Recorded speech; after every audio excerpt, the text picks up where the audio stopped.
And I guarantee you, no spin, no bias, no censorship, and no reason to go to bed. That's Dan Wootton Tonight, Monday to Thursdays from 9 on GB News.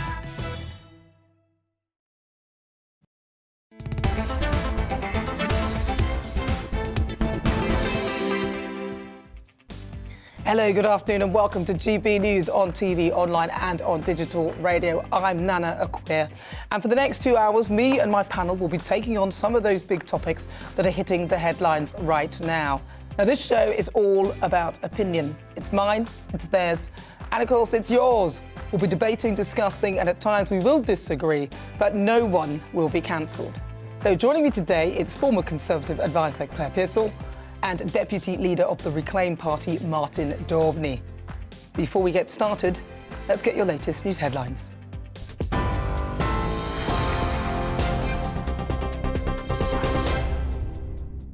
Thanks, Nana. Good afternoon. It's 4 o'clock. I'm Ray Addison in the GB newsroom. A man has been killed in County Wexford in Ireland after being hit by a falling tree during Storm Eunice, which is currently battering southern England and Wales. Winds of up to 100 miles per hour have forced the cancellation of more than 400 flights across the UK. The rail industry has issued a blanket do not travel warning, and roads have also been closed. The O2 Arena in south-east London is among the many buildings that have been damaged. Around 1,000 people had to be evacuated as panels were ripped from the roof. London Ambulance Service have declared a major incident due to the volume of 999 calls related to the storm and asked Londoners to stay indoors. Although red weather warnings issued by the Met Office have now expired, there's still a high-impact amber warning in force for Wales and many parts of England. Our Wales reporter, Lily Hewitson, has been braving the elements in Barry. Now, of course, it is that danger to life with flying debris. Just behind me, there's a bandstand where sheets of metal have just come off and flown in the other direction. We're keeping safe and keeping out of the way of it, but plenty of precautions in place here in Wales. No train services running at all, school closures, and people are being told to stay home and stay safe if possible. At Heathrow Airport, there's been some difficult landings as pilots negotiate the stormy conditions. Planes can be seen bouncing on the runways with gusts of wind, testing the skills of those handling them. Some pilots have even been forced to abandon their descent because of the extreme weather. Russia plans to stage massive drills involving ballistic and cruise missiles tomorrow.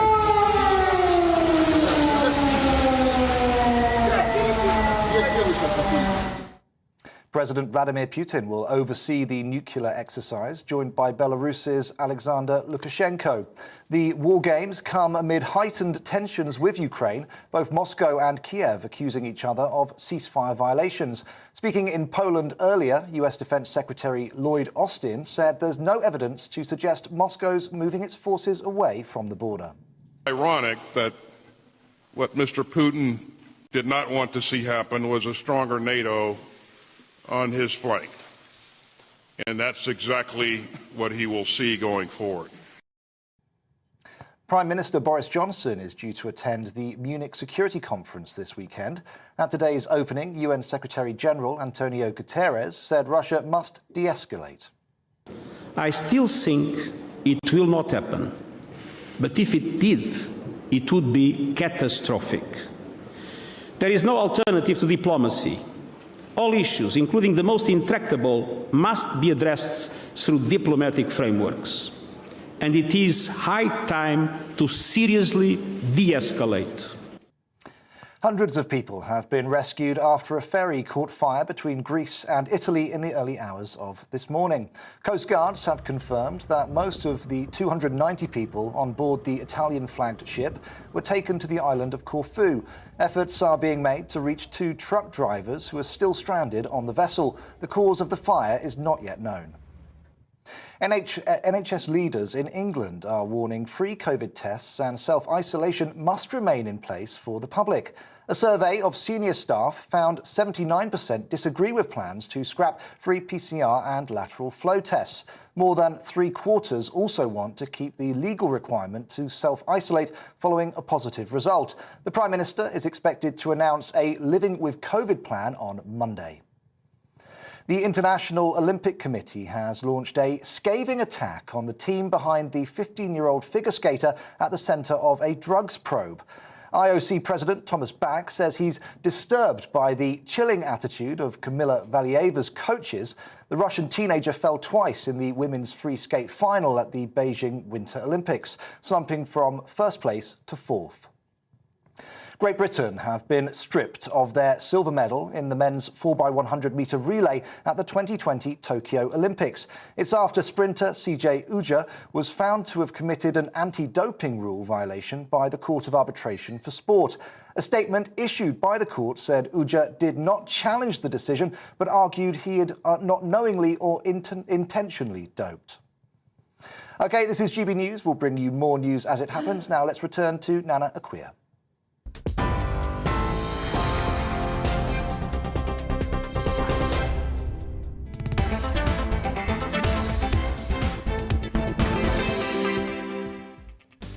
So good afternoon. It's fast approaching 6 minutes after 4 o'clock. I'm Nana Akua. This is GB News on TV, online and on digital radio.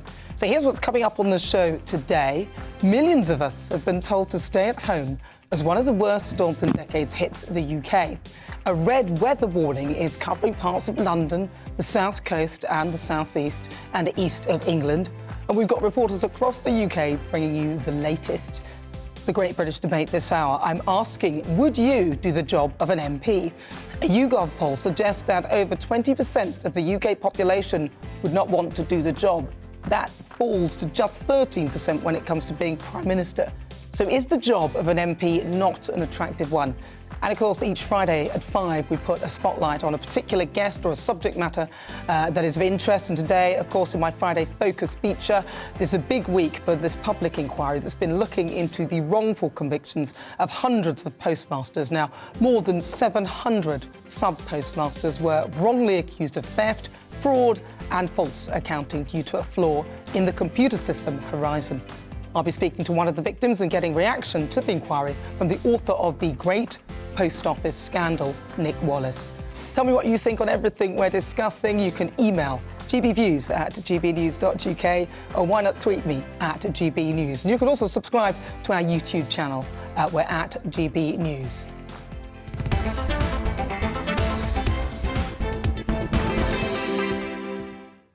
For those of you listening on the radio, you won't have seen my brand new graphics. But if you get a chance, check us out online. You can have a look there. But let's start this hour with the latest on Storm Eunice. Now, it's one of the worst storms in 30 years to hit the UK, and there's been travel disruption, power cuts across the country, with gusts of winds up to 122 miles per hour, especially in the Isle of Wight. Let's bring you up to date and speak to our North East of England reporter, Rachel Sweeney, who's in County Durham, where there's been huge power cuts today. Rachel, wow, looks like your hat's going to fall off. It's just as well you're not wearing a wig, that'd be a problem. What's the situation like there this afternoon? I can't hear anything you're saying, but I'm going to tell you the situation. In the last couple of hours, the wind has dramatically changed, and I said that 2 hours ago. It is increasing so much. This is definitely the worst we've had in County Durham since November, 100%. It is absolutely, the strength of it is unreal, and it is biting cold. Last time I checked on Northern Power Grid, there were around 750 homes without power, which is very stressful for families here, considering they've only just got the power back on from Storm Dudley and they're still recovering from Storm Arwen. It is very strong. I think there'll be a lot of damage from this wind power overnight. We'll keep you posted. Do you feel, Rachel, do you feel as if you jumped, you sort of take off into the wind, just out of interest? But I know, obviously, up north we handle these things very well. Isn't that the case? That's how long Need to be fine. 3 inches of snow. Let's see what they had to say on that. Not doing much about it, especially when everyone's electricity went off. I was off for 4 days and I didn't do anything. I have a child as well. Yeah. So it's been difficult for people around here? It has. I used to live in Manchester, you see, so it's been completely different coming up to here. Because I hardly got any snow and I came here and I was blocked in for 4 days. I was expecting worse. Wind and snow, but I mean, I don't know if there's more to come. So I'm just clearing the way for the carers. Town hall always gets the worst of it, doesn't it? It certainly does. They just get on with it. They just do. It's just a town law thing. We just get on with it. We're used to it. We live so high up. We've made a mountain out of a molehill. All them down south's getting it bad and we're getting it canny. It's just nothing.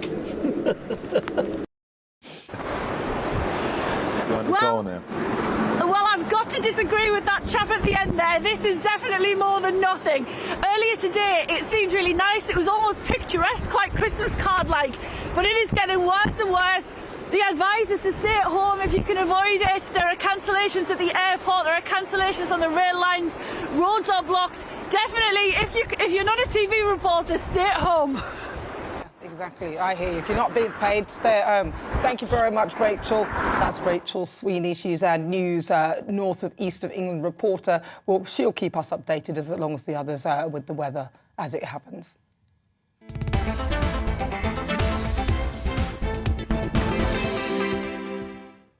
So you're with me, Nana Akua. This is GB News on TV, online and on digital radio.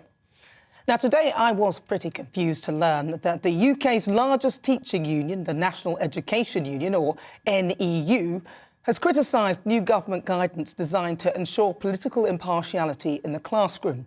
Now, impartiality means showing all perspectives of an argument, so it seems odd that a union dedicated to educating would be opposed to this, unless, of course, they don't understand what impartiality actually means. The NEU says there is absolutely no need for new guidance on how to appropriately handle political and social justice subjects in schools. They are claiming that this will prevent students from discussing topics like racism and the British Empire. I mean, where do we start with this? All right, seriously, OK. Take white privilege. Usually taught by a load of white middle-class privileged individuals who've never consulted a person of colour or dealt with any underprivileged white people to find out how that particular narrative will go down. And more importantly, a subject that has nothing to do with the curriculum. Teaching this as fact without an opposing view is dangerous and likely to perpetuate a feeling of superiority by indoctrinating the innocent minds of children to maintain the status quo that white people are in fact privileged, which in my eyes is nonsense. Seems a pretty odd thing to promote under the guise of supposedly helping the situation. But Brighton and Hove Council reportedly feel this was a strategy appropriate for their schools, requiring teachers to do racial literacy training. Out of interest, I wonder how many people of colour work at Brighton and Hove Council. I bet you could count them on one hand. Impartiality would require you to impart the other narrative that privilege is not based on skin colour. Then there's confusing young minds on biological sex and gender identity. From the perspective as an adult, that's fine if you decide you believe that you can switch genders just by self-identification. But I don't believe you can. But in Scotland, there was talk of enabling children as young as 4 to self-identify. I have a 4-year-old, and he said he wants to be a car. But he can't, can he? Although thankfully in Scotland, they seem to be rowing back from this after the outrage that it caused. But how dare they bring this into the classroom to kids as young as 4? Now the vegetarians are at it. From their middle-class lofty high chair, one teacher has decided that kids will only have the vegetarian options. The reason given? The carbon footprint caused by meat and dairy, of course. A very laudable aim. But who are they to force their ideology on children? By all means offer a vegetarian option, but it's hardly fair to pretty much force kids down this route. For some children, this is the only decent meal they'll get at school. But certain elite who have factored that in, or have not factored that in, are preaching from a place of saving the planet. Now, I lecture in schools to kids as young as 7, all the way through to age 17, and to parents and teachers alike. And at no point do I feel the need to inject my personal views on race, gender, etc. When I went to school, I've got to hand it to the nuns who taught me. Whilst we were taught religion and to go to prayers, there was no real attempt to brainwash you, and other faiths were accepted and respected, and their personal beliefs did not enter the classroom. After studying philosophy and theology, I pretty much left school an atheist. Now, Nadeem Zahawi, I think, is spot on. Teachers need to back off from teaching woke, transient narratives as though they are fact. Enabling discussion means true impartiality and listening to different views, not scaring kids into submission and taking advantage of their position of influence. Stop preaching and get on with teaching.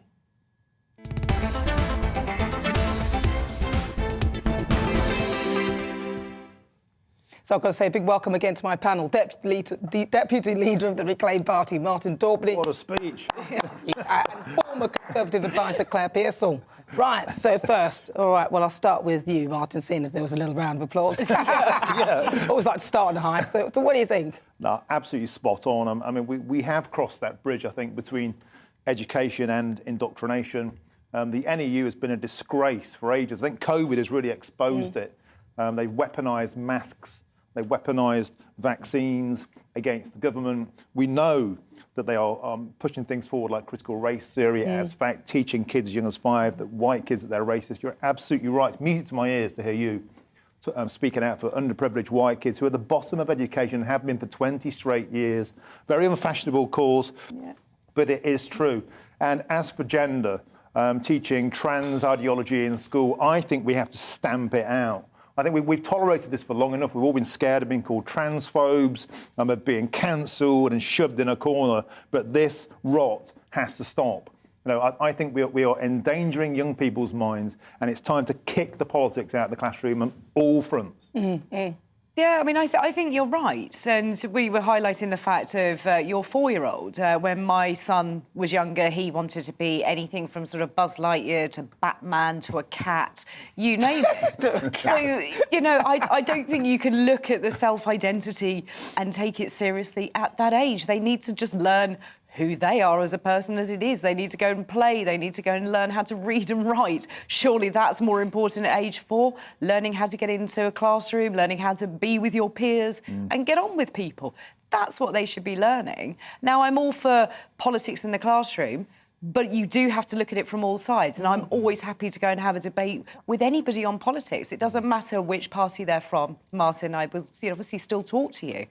Well, and I think it's really, really... I think it's really important. You have to get all of those views come in. You have to have it, whether it be race, whether it be religion, whether it be politics, you need to have a balanced view of it all. And then you can start to dissect it and learn where you fit into it. Yeah, that doesn't happen. I mean, like, we met so many youngsters during the Brexit referendum campaign, who were telling us that they were talking about wanting to vote Brexit. They were mock elections in schools and all the rest of it. And when they actually admitted that they would vote Brexit, they were being castigated and sort of outcast by the teachers. I know. Not just the pupils, because you find a Conservative teacher now. You find in America an academic that supports Donald Trump. They're rarer than rocking horse, what's it? You know, because they just don't exist, because we have this monolithic political culture where it's just been taken over by lefties. I'm sorry, it just has been. And if we're going to teach politics in school, there's no chance of getting balance. So I would say we just need to kick it all out. But when I was at school, it was a long time ago,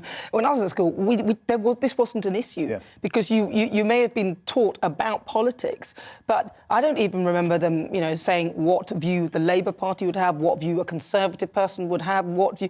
That didn't exist. You knew what your parents voted, you knew what they thought, but you learned about what politics was about. And you learned things about politics, but nobody said, well, you should be doing this, or write a letter to complain about Boris Johnson and Partygate and things like that. That's disturbing to me, because there are many sides of that argument as well. Even if you think what he did, you know, you felt the parties was wrong, we all don't know the full facts, and this isn't the place, it's just the wrong place to be discussing things like that. And that initiative you talk about, that was in Nottinghamshire, you know, writing to the Prime Minister to complain about Partygate, which is obviously politically biased. I mean, for example, would they say, now write to Keir Starmer and criticise him for taking the knee to Black Lives Matter? No, they never, ever would in a billion because years. That's acceptable, isn't it? The Black Lives Matter movement was supposed to be a force for good, and they determined that. And I remember when I went against it, my goodness, I was castigated by black and white people. But how could you do that? How dare you? But surely a better thing to do, instead of, you know, write a letter to the Prime Minister about Partygate, how about saying,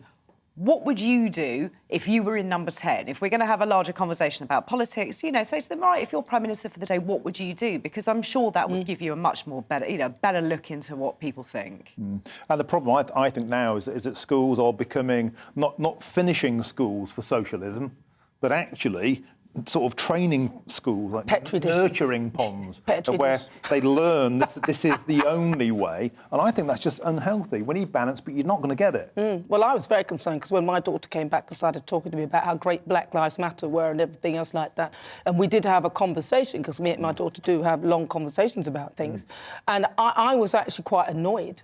Not that she had, well, slightly because she had a slightly different view to me, but the fact that my view had never been expressed on any level around her, and the only one she was expressing was the popular safe narrative, because obviously who's going to speak out against something if they don't agree with it, especially at school?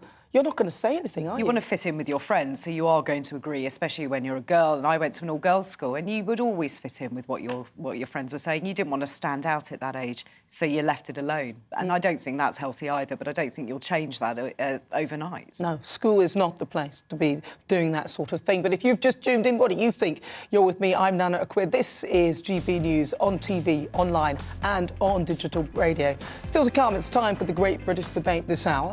And I'm asking, would you do the job of an MP? A new YouGov poll says just 20% of people in the UK would want the job. But why isn't it an attractive proposition? I'll speak to former Labour MP Dennis McShane next.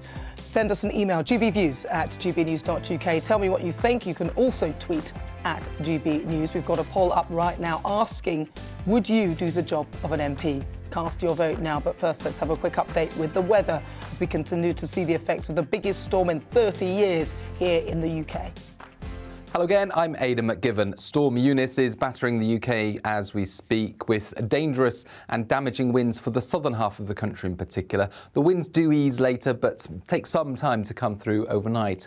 This is the position of Eunice through the rest of the day, moving into the North Sea with the tightest isobars on the southern flank of Eunice and moving into southeastern parts. So it's the southeast where there is a red warning until mid-afternoon. That's where the most dangerous winds are expected. Eventually, overnight, the winds ease and there'll be some clear spells in places. Further wintry showers coming to Scotland, Northern Ireland, Northern England. Rain and sleet at lower levels, snow over the hills continuing to build up. And so some icy patches as temperatures dip close to freezing in the north overnight. Some slippery surfaces first thing Saturday. 3 or 4 Celsius first thing for southern parts of the country. A bright start, but only for a few hours before the next system moves in. Another band of rapidly moving wet and windy weather with gusts of 40 to 50 miles an hour for southern counties of the UK. Inland and 60 around coasts. Not as strong as Eunice, but could cause further issues given that it's happening so soon after today's very powerful winds. And that moves out of the way. It's a quieter day, I have to say, for northern areas, Scotland, Northern Ireland, Northern England. But by Saturday night, rain and hill snow move into the north, and then that pushes south, so that Wales, Northern England, Scotland and Northern Ireland see an unsettled start to Sunday. A milder start in the south with a lot of cloud, 7 or 8 Celsius, somewhere like Southampton and Plymouth. But it's a blustery day on Sunday with wet and windy weather sweeping across the country. The wettest conditions expected in the north and the west, drier towards the southeast and increasingly windy for the second half of Sunday with the risk of gales for parts of Scotland, Northern England and Northern Ireland.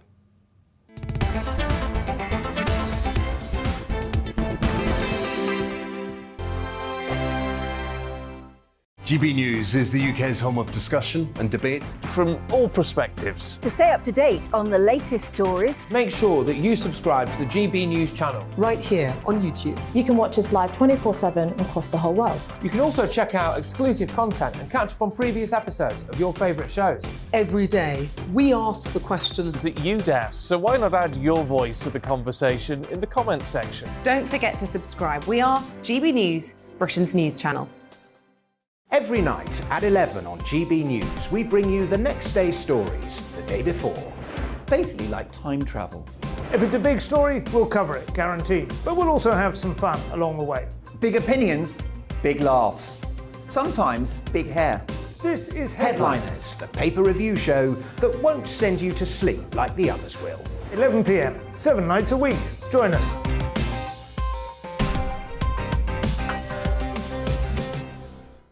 Hello there, I'm Eamon Holmes. And I'm Isabel Webster.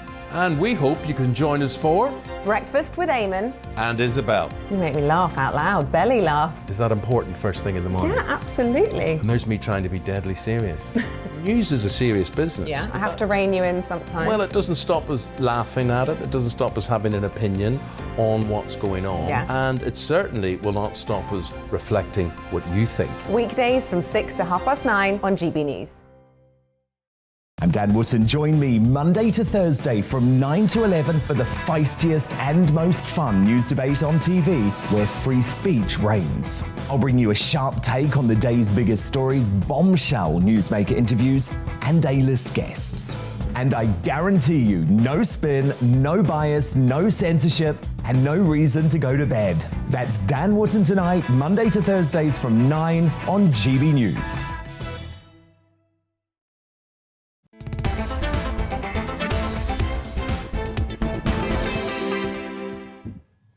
So good afternoon. If you've just tuned in, where have you been? This is GB News on TV, online and on digital radio. I'm Nana Akua. And of course, it's time for our Great British Debate this hour. And I'm asking, would you do the job of an MP? Now, a YouGov poll has revealed that just 1 in 5 people here in the UK see the job as an attractive role. The revelation comes as some of Westminster's longest-serving, most distinguished names have announced plans to quit the Commons. Labour MP Harriet Harman, a former cabinet minister and deputy party leader who has been an MP since 1982, says that she won't run in the next election. The poll also found that enthusiasm for Boris Johnson's job as Prime Minister was even lower. I'll do the job, I don't have a problem with that, I'm more than up for that. I may have to take a pay cut, unfortunately, but with only 13% of the British public wanting the top job.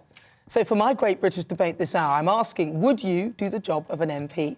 I'm joined by someone who knows what it's like to be in Parliament, former Minister of State for Europe and Labour MP Dennis McShane. Dennis, thank you so much for joining me. First of all, what inspired you to become an MP? I wanted to change the world. It sounds so corny. I first stood for Parliament in 1974 when I was a teenager, no, not quite a teenager. And then Mrs. Thatcher came in and the Tories were in Parliament forever. And I didn't get into Parliament till I was 40-something in the 1990s.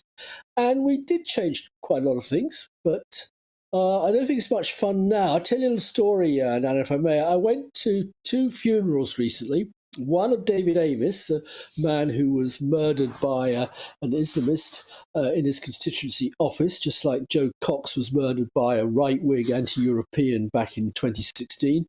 And then a few weeks later, the funeral of Jack Dromey, a very dear friend of mine about my age who just dropped dead alone in his constituency flat, nobody with him.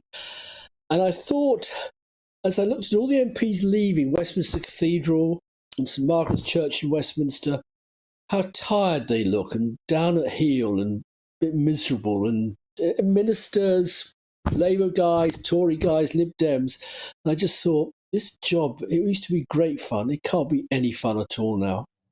But when the fun stops, then stop. I mean, I get that. But it seems there are quite a few things that are attractive for being an MP, surely. And, if you've been doing it for quite some time, you may go off the job. Why do you think, then, specifically, people are, seeming so tired and worn and fed up with it? I agree with you. I mean, I always said being an MP beats working for a living any day of the week, and it certainly did for me. I had a wonderful time as an MP. But I think the huge difference with only, 10 years since I left is social media. That you just cannot be an MP and you're subject to the hate via Twitter, via Facebook, via all the other social media mechanisms. It's very easy to say, oh, just turn it off. But you can't, because a lot of your constituents now only correspond with you. To begin with, it was all nice letters. It was people waiting patiently and politely in a constituency surgery. And now they blast in an email and want your instant reply. And so you can't turn it off. So I think that's very despair-making. You don't know what the public really thinks because you're not all sharing the same thing. Again, sorry to sound old, when I started, you knew some people were reading the Daily Telegraph or the Sun or the Daily Mail or the Express or whatever. Some were watching ITV, some were watching BBC. But there's a sort of common sense of where the news was coming from. I have no idea, even my children, where they get their news from. And so I think being an MP and not knowing what your constituents are properly thinking, that also must be very tiring. I guess so, but you never know what anyone's thinking, to be fair. It seems a bit of a cushy number. I mean, what is it, 82 grand a year? I know it's potentially for a short period of time, but to me, it sounds like some of the MPs are maybe getting a taste of, they don't really realise the taste of the real world. When they step out, they'll probably realise how privileged they actually are. There's big advantages. You're in a very powerful position, so you get all the kickbacks that come with that too. And even when you leave the job, you could end up like Nick Clegg, literally one of the most powerful people on earth now, because he's really good friends with Zuckerberg. I mean, there are real benefits. Well, only if you're a Lib Dem. Most MPs, Tory and Labour, don't get to become friends with sort of giant Silicon Valley oligarchs like Mr. Zuckerberg. It is a very good job. It's a wonderful job. I mean, you can work hard, you can work lazy, you can take up your own courses. There are a lot of things on offer. One of the things that surprised me as an MP was how much sport I was doing, because you have to get out of that place. And so people were playing tennis, they were going skiing, they could do golf. A lovely walk in the Lake District with Sir Christopher Brayshaw, one of our great mountaineering writers, with David Davis. He's a great mountain walker like I am. So there's all that privileged stuff. You're quite right. There are nice restaurants, there's nice bars, nice people. You're always treated as somebody important by someone, somewhere in your constituency and so on. A lot of free trips. There's one very prominent Labour MP now who used to just sit in the tea room handing out free trips to Gibraltar to any MP who wanted it. You got a nice little week's package holiday in Andalusia at the same time, but you had to go and say you back Gibraltar, which isn't a problem for most MPs. So you can go off to Russia, you can get on certain gravy trains, as we've seen some of the scandals. So yeah, as I say, it beats working for a living, I think, in most cases. But it's now much more tiring, exhausting. I think of poor Jack, all alone in his constituency office, which he is flat. He'd have to pay for it out of his salary now because they've changed all those rules. And just suddenly waking up with his heart going, we know that, and nobody there to help him and give him some sort of the chance possibly of getting to hospital in time. Well, I was about to ask you what could be done to encourage more people to go into Parliament, but all that bit, salesy bit where you said about holidays and all that, I think a lot of people will be convinced it sounds like a great job. Dennis, thank you so much for talking to me. I think you've talked yourself around. You really want to stay in the job. It sounds like a great job. Thank you so much. Lovely to talk to you. That's former Minister of State for Europe and Labour MP Dennis McShane. So what do you think? Let's have a quick look at what you've been saying. I'm asking, would you do the job of an MP? Zoe says, thing is, the pay is pretty good, as are the expenses. However, the inter-party politics sucks. We actually need a parliament partially full of independents. Then you could genuinely cast your vote for who you represent. Stuart says, I think I would make a great MP, but maybe I would be too honest for the job. Maybe. Jay says, when I was younger, I was thinking I would have.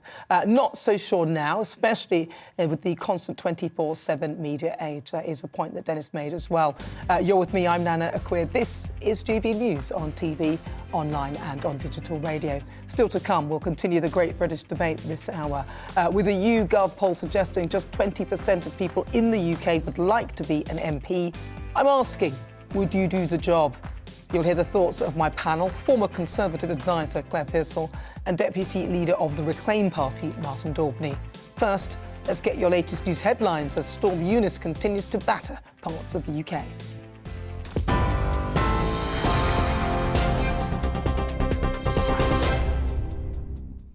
It's 4:33. I'm Ray Addison in the GB newsroom. Storm Eunice continues to batter the UK with strong winds causing travel disruption, and well over 100,000 homes have lost power. The Met Office is warning of a danger to life, and London Fire Brigade declared a major incident due to the volume of 999 calls they're receiving. They're asking Londoners to stay indoors. GB News Home Affairs editor Mark White has the latest. As dawn broke over Porthleven in Cornwall, a taster of the awesome power of Storm Eunice. This area under a rare red weather warning as Eunice's winds barrel ashore. Along the coast in the Welsh port of Porthcawl, the harbour walls took a real battering from the waves whipped up by the now storm-force winds. Millions of people are being urged to stay at home for the day as one of the worst storms in a generation works its way across the country. And the Coast Guard has warned weather watchers to stay away from the coastline because of the very obvious danger they could be washed out to sea. Still, here in Weston-super-Mare, locals couldn't resist dodging the waves on the seafront. Stay indoors and watch the weather reports on TV is the advice, but even colleagues are struggling with the elements. Away. Woo! A petrol station about a mile away where part of the roof had actually come off. In the Severn estuary, the waves haven't been as high, but walking the dog is far from pleasant. Actually, coming up here looks worse than what I imagined it to be. My bedroom window overlooks the sea, and I just thought, oh, it doesn't look too bad. But now coming up here, I'm thinking maybe I should get some sandbags. Already there is major travel disruption, with many trees blown down, including this one in Bude in Cornwall. Across Wales, all train services have been cancelled. Elsewhere, across southern England in particular, other train services have also been severely restricted, with cancellations, delays and reduced timetables.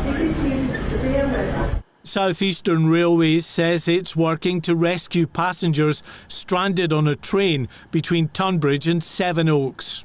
So we were meant to be going to London Paddington originally it was going to be about 9:30, but we've obviously had to leave a lot earlier, so it's 8:15 and we're trying to get on a train and still waiting for one. Yeah, so I've just found out that my train is cancelled because down at the bottom the signs all say it's up. So I was going to go to London, and yeah, I think so far all of the trains in the next hour are cancelled. Ferry services across the south have now been cancelled. This service, one of the last to brave the waves as the front end of Storm Eunice moved in. Further north, it's the snow that's bringing problems, like here in County Durham. A covering so far, but combined with the strong winds, it's likely to bring blizzard conditions. In Aberdeenshire, it's clearly fun for some, but travel is likely to be badly disrupted in the hours ahead. In the Irish Republic, more than 50,000 homes are already without power. The owners of this home near Cork had a lucky escape after the storms brought this tree crashing down. Air travel is also badly affected. Not the best of days for nervous flyers, as multiple flights here at Heathrow and other airports have struggled against the worst of Storm Eunice, some having to abort their landings. Mark White, GB News.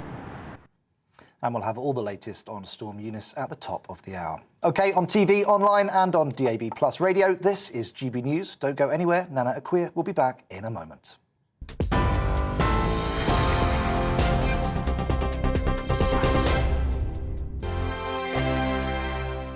GB News is the UK's home of discussion and debate from all perspectives. To stay up to date on the latest stories, make sure that you subscribe to the GB News channel right here on YouTube. You can watch us live 24/7 across the whole world. You can also check out exclusive content and catch up on previous episodes of your favourite shows.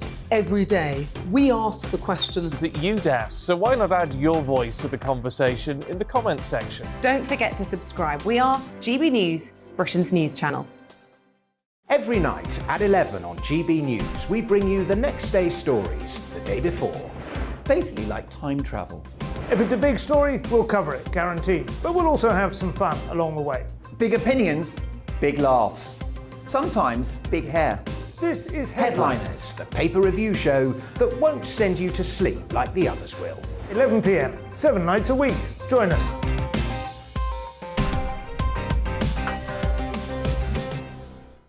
Hello there, I'm Eamon Holmes. And I'm Isabel Webster. And we hope you can join us for Breakfast with Eamon and Isabel. You make me laugh out loud, belly laugh. Is that important first thing in the morning? Yeah, absolutely. And there's me trying to be deadly serious. News is a serious business. Yeah, I have to rein you in sometimes. Well, it doesn't stop us laughing at it. It doesn't stop us having an opinion on what's going on. Yeah. And it certainly will not stop us reflecting what you think. Weekdays from 6 to 9:30 on GB News. I'm Dan Wootton. Join me Monday to Thursday from 9 to 11 for the feistiest and most fun news debate on TV, where free speech reigns. I'll bring you a sharp take on the day's biggest stories, bombshell newsmaker interviews, and A-list guests. And I guarantee you, no spin, no bias, no censorship, and no reason to go to bed. That's Dan Wootton tonight, Monday to Thursdays from 9 on GB News.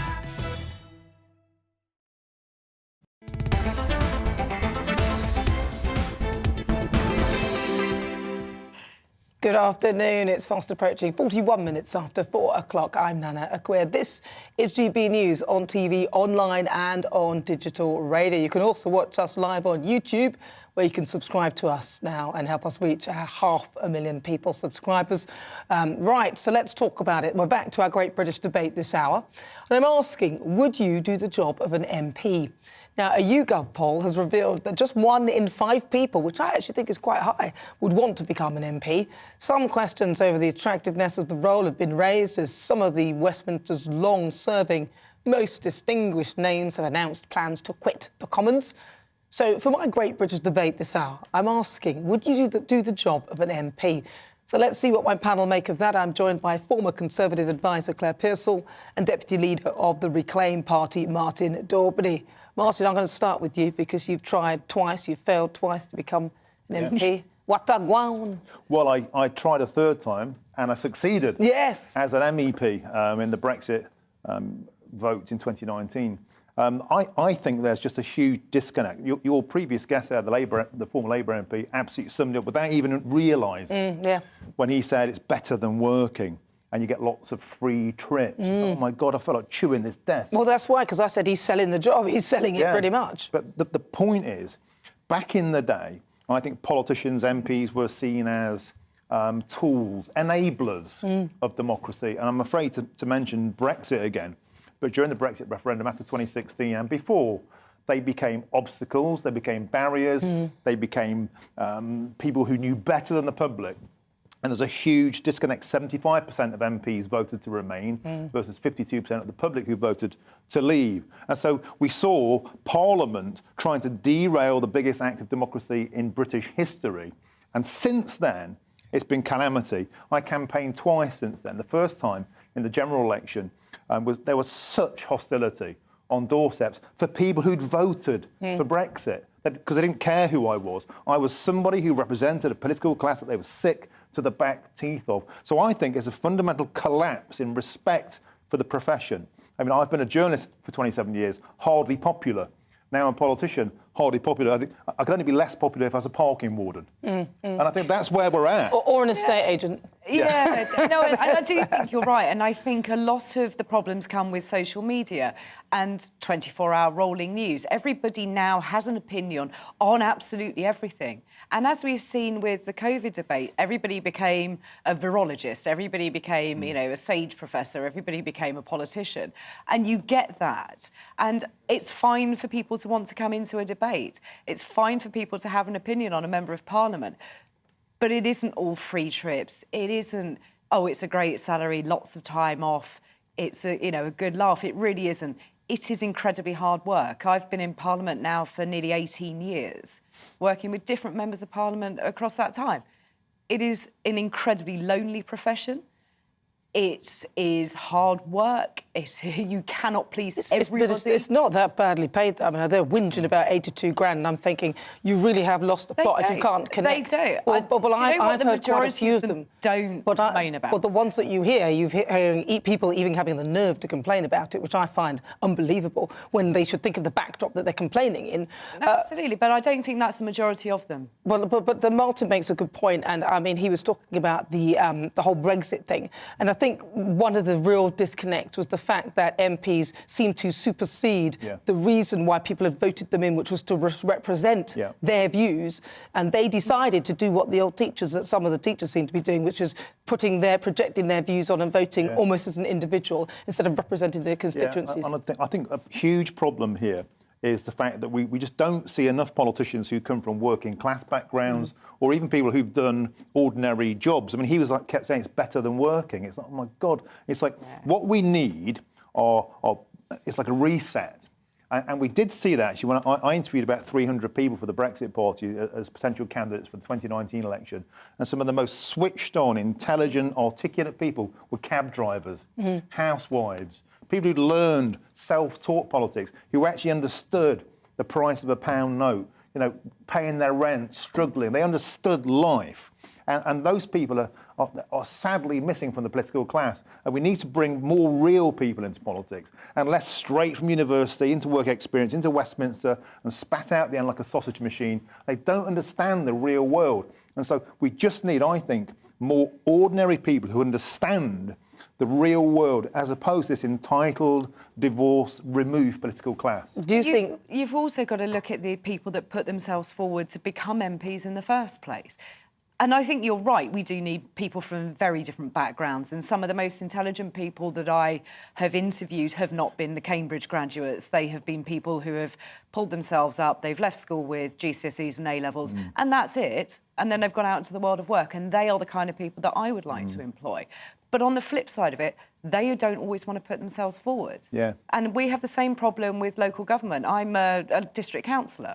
Well, they can't afford to put themselves forward because... Well, that's your problem. And all the abuse that people get and they can see online what abuse MPs and other elected representatives get, and they think, well, do you know what? It's not worth it. I won't do it. But the fact of the matter is most MPs can afford to do it. They can afford to pay that, because you don't get paid until you get elected. Yeah. So all that time when you're campaigning, you've got to either self-bankroll or rely on the party. And if you're a small party, you've got a small amount of money. So the fact of the matter is, you know, we need to reset that. And by the way, if anybody's watching, please get in touch with me. Reclaim Party looking for great candidates. Come on. Good. I like that. Very good recruitment drive here by Martin. Well, as ever, the show is nothing without you and your views. So let's welcome one of our great British voices. This is your opportunity to be on the show. Tell us what you really think about the topics we're discussing. And I'm joined this afternoon by David Balm. David, welcome. You're there in Watford. Would you do the job of an MP? 20 years ago, yes. I'm 63, so I'm too old now anyway.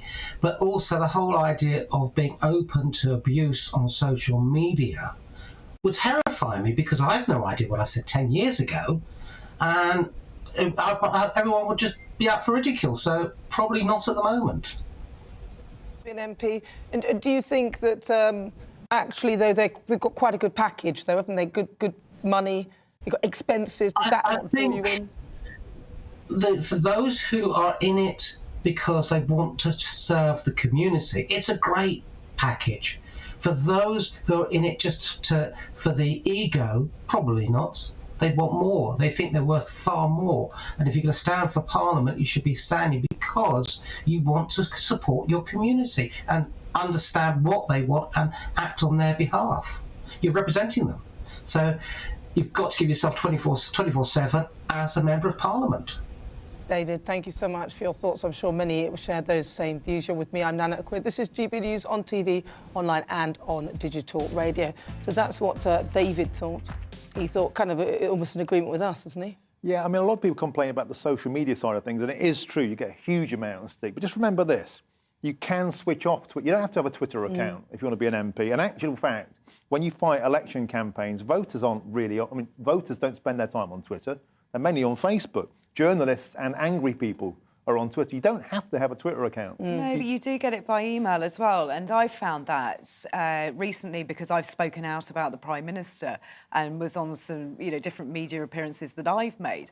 And the emails that I had coming into my council account telling me how awful I was, it was enormous. And people that didn't even live in my districts, that weren't, my voters or live anywhere near me. But that abuse came in because they had seen me and they thought it was right to tell me exactly what they thought at 3 a.m. Yeah, I mean, there are lots of there's lots of impotent rage in society. It's as simple as that. And that comes out everywhere. Celebrities get it, politicians get it. And that's because people have been locked up for 2 years. And they're angry about Brexit. They're angry about everything. And they take it out on anybody who's in the public life. Well, people feel they can be incredibly brave. There was one who tried to come at me, and unfortunately I said to her, "You wouldn't say that to my face, would you?" Never heard from her again. She blocked me. It always they end up blocking me. I say, fair enough. If you've just joined in, where have you been? I'm Nana Akua. This is GB News on TV and on digital radio. Still to come, we'll bring you an update as Storm Eunice continues to batter large parts of the UK with winds of around about 100 miles per hour. A number of weather warnings remain in place. We'll catch up with our reporters who are braving the storm, but first, let's get a wider look of the picture across the UK with the weather forecast. Hello again, I'm Aidan McGivern. Storm Eunice is battering the UK as we speak, with dangerous and damaging winds for the southern half of the country in particular. The winds do ease later, but take some time to come through overnight. This is the position of Eunice through the rest of the day, moving into the North Sea with the tightest isobars on the southern flank of Eunice and moving into southeastern parts. So it's the southeast where there is a red warning until mid-afternoon. That's where the most dangerous winds are expected. Eventually, overnight, the winds ease and there'll be some clear spells in places. Further wintry showers coming to Scotland, Northern Ireland, Northern England. Rain and sleet at lower levels, snow over the hills continuing to build up. And so some icy patches as temperatures dip close to freezing in the north overnight. Some slippery surfaces first thing Saturday. 3 or 4 Celsius first thing for southern parts of the country. A bright start, but only for a few hours before the next system moves in. Another band of rapidly moving wet and windy weather with gusts of 40 to 50 miles an hour for southern counties of the UK. Inland and 60 around coasts. Not as strong as Eunice, but could cause further issues given that it's happening so soon after today's very powerful winds. And that moves out of the way. It's a quieter day, I have to say, for northern areas, Scotland, Northern Ireland, Northern England. But by Saturday night, rain and hill snow move into the north, and then that pushes south, so that Wales, Northern England, Scotland and Northern Ireland see an unsettled start to Sunday. A milder start in the south with a lot of cloud, 7 or 8 Celsius, somewhere like Southampton and Plymouth. But it's a blustery day on Sunday with wet and windy weather sweeping across the country. The wettest conditions expected in the north and the west, drier towards the southeast and increasingly windy for the second half of Sunday with the risk of gales for parts of Scotland, Northern England and Northern Ireland. Hello, mate. Step into the studio, please. How are you keeping? Busy? I've got a brand new show coming on GB News called The Friday Night Feast. Oh, yeah? I'm going to take a new news angle on the week's biggest stories. Move it forward. I want to talk about what I think we should be talking about, not what we're being told that we have to. Right, well, ladies and gentlemen, you heard it. A brand new show right here on GB News. The Friday Night Feast, 7 p.m. until 9 p.m. with me, Patrick Christie's. What could possibly go wrong, eh? Oh, I've left my wallet in a cab.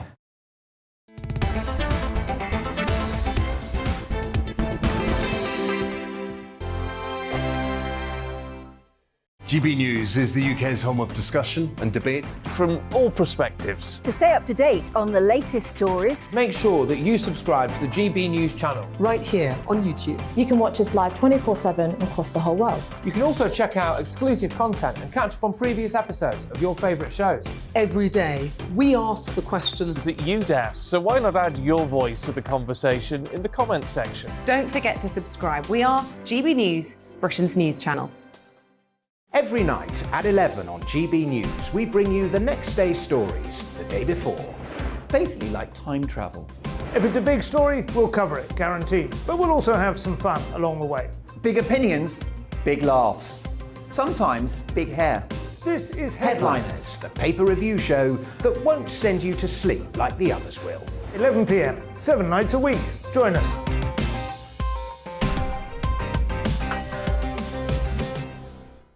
Hello there, I'm Eamon Holmes. And I'm Isabel Webster. And we hope you can join us for Breakfast with Eamon. And Isabel. You make me laugh out loud, belly laugh. Is that important first thing in the morning? Yeah, absolutely. And there's me trying to be deadly serious. News is a serious business. Yeah, I have to rein you in sometimes. Well, it doesn't stop us laughing at it. It doesn't stop us having an opinion on what's going on. Yeah. And it certainly will not stop us reflecting what you think. Weekdays from 6 to 9:30 on GB News. I'm Dan Wootton. Join me Monday to Thursday from 9 to 11 for the feistiest and most fun news debate on TV, where free speech reigns. I'll bring you a sharp take on the day's biggest stories, bombshell newsmaker interviews, and A-list guests. And I guarantee you, no spin, no bias, no censorship, and no reason to go to bed. That's Dan Wootton tonight, Monday to Thursdays from 9 on GB News.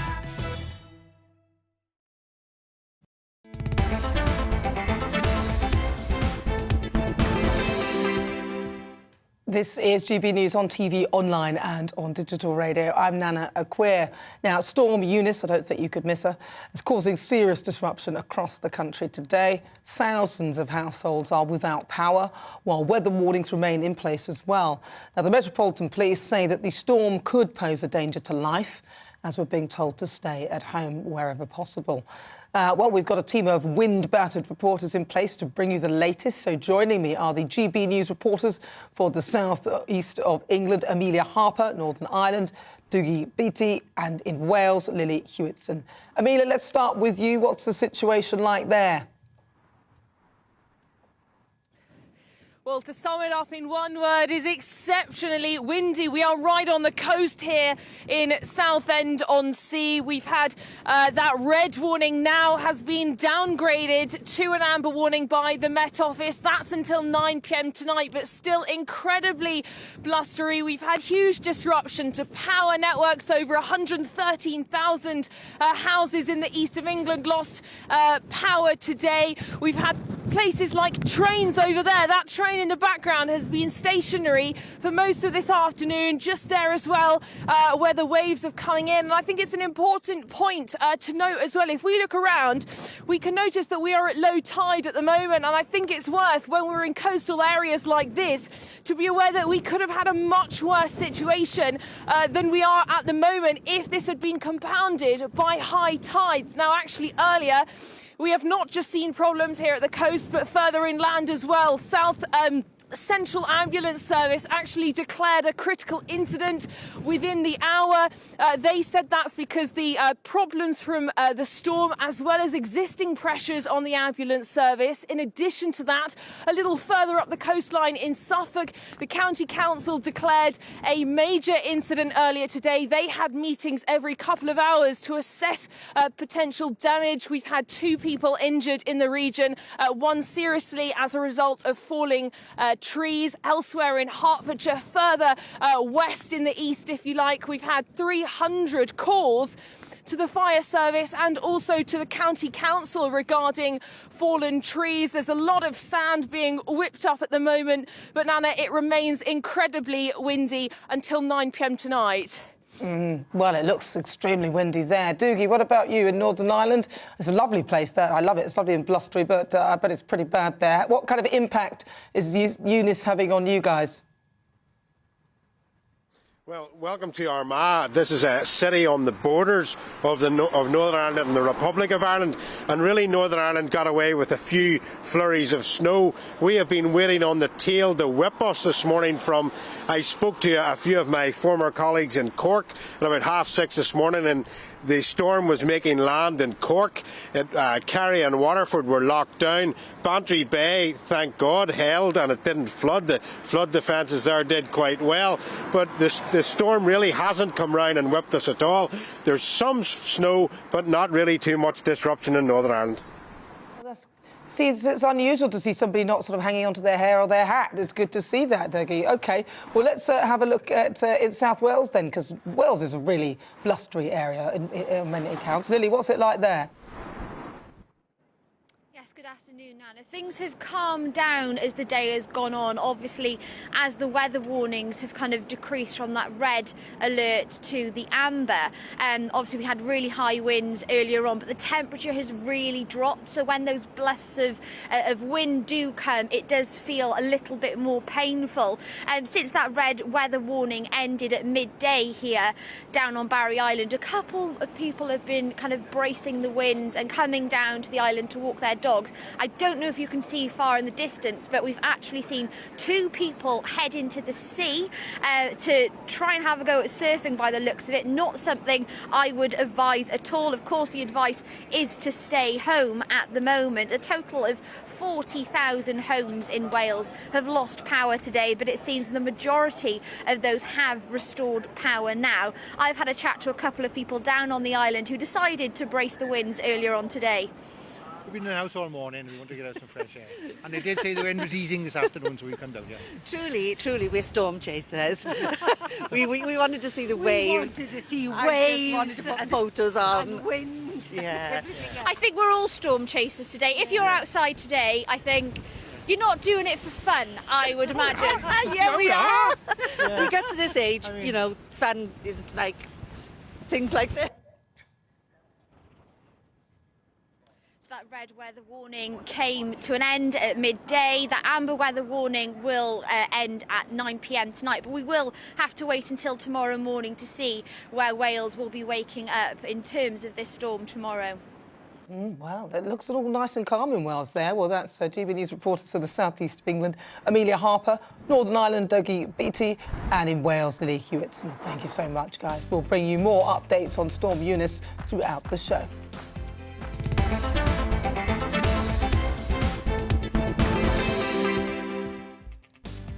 So, good afternoon. If you just tuned in, it's coming up to just gone 5 o'clock, actually. This is GB News, online, on TV and on digital radio. For the next hour, me and my panel will be taking on some of those big topics that are hitting the headlines right now. This show is all about opinion. It's mine, it's yours, and it's theirs. But first, let's get your latest news headlines.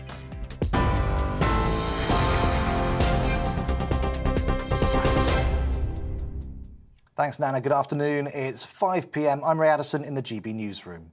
A man has been killed in County Wexford in Ireland after being hit by a falling tree during Storm Eunice, which is currently battering southern England and Wales. Winds of up to 100 miles per hour have forced the cancellation of more than 400 flights across the UK.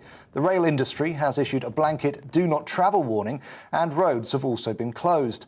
The O2 Arena in southeast London is among the many buildings that have been damaged. Around 1,000 people had to be evacuated as panels were ripped from the roof. London Fire Brigade have declared a major incident due to the volume of 999 calls related to the storm, and they're asking Londoners to stay indoors. Although red weather warnings issued by the Met Office have now expired, there's still a high-impact amber warning in force for Wales and many parts of England. Our Wales reporter Lily Hewitson has been braving the elements in Barry. Now, of course, it is that danger to life with flying debris. Just behind me, there's a bandstand where sheets of metal have just come off and flown in the other direction. We're keeping safe and keeping out of the way of it, but plenty of precautions in place here in Wales. No train services running at all, school closures, and people are being told to stay home and stay safe if possible.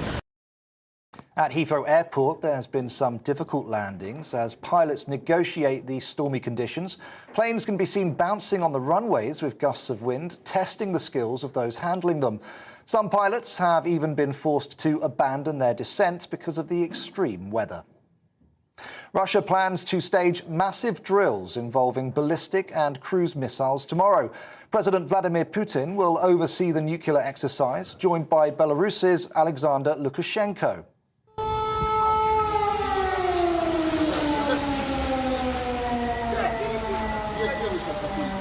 Warning sirens have sounded in the centre of Donetsk in East Ukraine as shelling increased in the region. The war games come amid heightened tensions, with both Moscow and Kiev accusing each other of ceasefire violations. Speaking in Poland earlier, US Defense Secretary Lloyd Austin said there's no evidence to suggest Moscow's moving its forces away from the border. Ironic that what Mr. Putin did not want to see happen was a stronger NATO on his flank. And that's exactly what he will see going forward. Prime Minister Boris Johnson is due to attend the Munich Security Conference this weekend. At today's opening, UN Secretary-General Antonio Guterres said Russia must de-escalate. I still think it will not happen. But if it did, it would be catastrophic. There is no alternative to diplomacy. all issues, including the most intractable, must be addressed through diplomatic frameworks. And it is high time to seriously de-escalate. Hundreds of people have been rescued after a ferry caught fire between Greece and Italy in the early hours of the morning. Coast Guards have confirmed that most of the 290 people on board the Italian-flagged ship were taken to the island of Corfu. 11 passengers are still missing, and efforts are underway to reach 2 truck drivers trapped in the ship's garage. The cause of the fire is not yet known.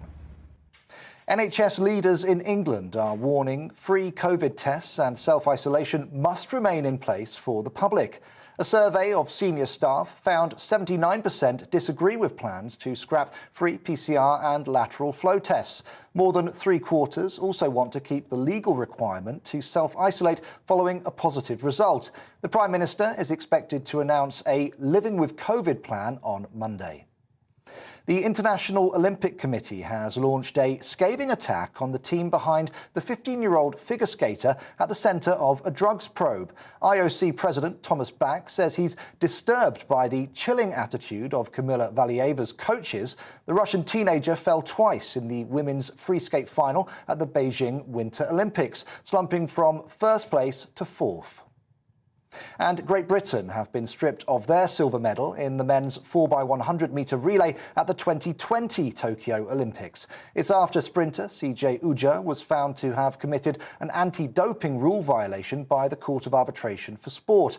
A statement issued by the court said Uja did not challenge the decision, but argued he had not knowingly or intentionally doped. This is GB News. We'll bring you more as it happens. Now it's back to Nana Akua.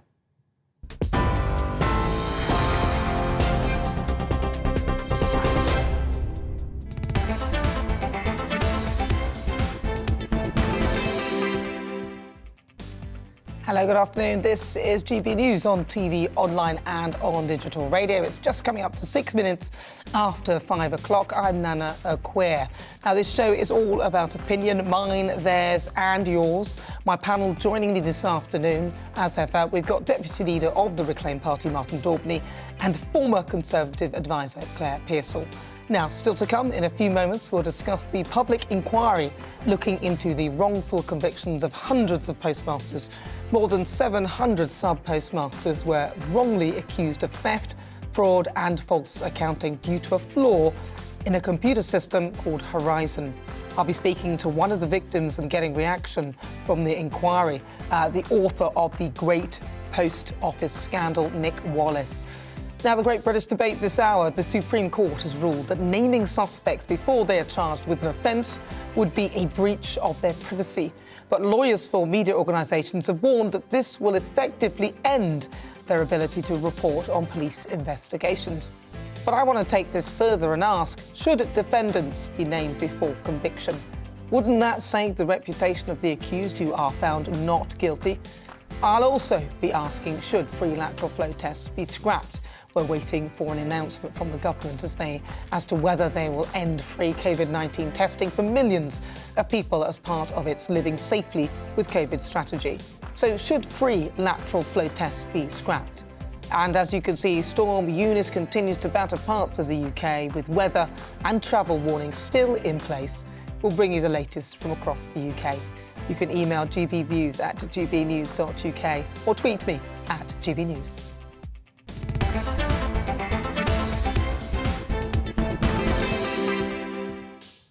Right, so this is a really big topic. There's been a public inquiry into the Post Office scandal. I mean, that was absolutely a nightmare, that scandal. It was regarded as one of the widest miscarriages of justice in British history, and that inquiry began this week.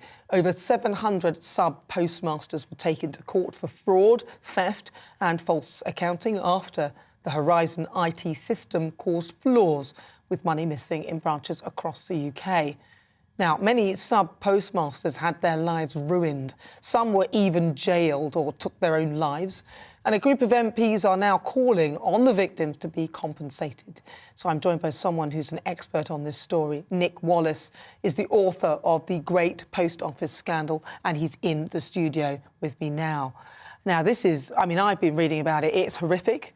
But for those who aren't really sure, can you sort of explain briefly what was the scandal and how were people trapped in it? In the late 90s, the government decided the post office needed to be automated, and it wanted to automate the accounting system within branches as well as their point of sale, i.e. their tills, to connect them all up to a big mainframe server back at base. There were 20,000 post offices when that happened at the turn of the century. Now, each postmaster owns his or her own business. They are agents of the post office, and therefore they are responsible for their accounts. But when this new IT system came in, it took control of their accounts away from the business and into the hands of the IT system. And it was, as you say, flawed. It wasn't written properly, it didn't work properly, and it created holes in their accounts, which under their contracts, the postmasters were held liable for. The post office was able to remove their position of postmaster without having to give a reason with 3 months' notice. And so these poor postmasters, in order to hang on to businesses which they'd invested tens of thousands of pounds in, were having to funnel their own money into these holes in their accounts for fear of losing their office, or worse, being prosecuted. Now, I hear that there were people who, as obviously this scandal has come to light, there were people who did not sort of get prosecuted, but obviously lost a lot of things, and they weren't part of the compensation scheme, were they?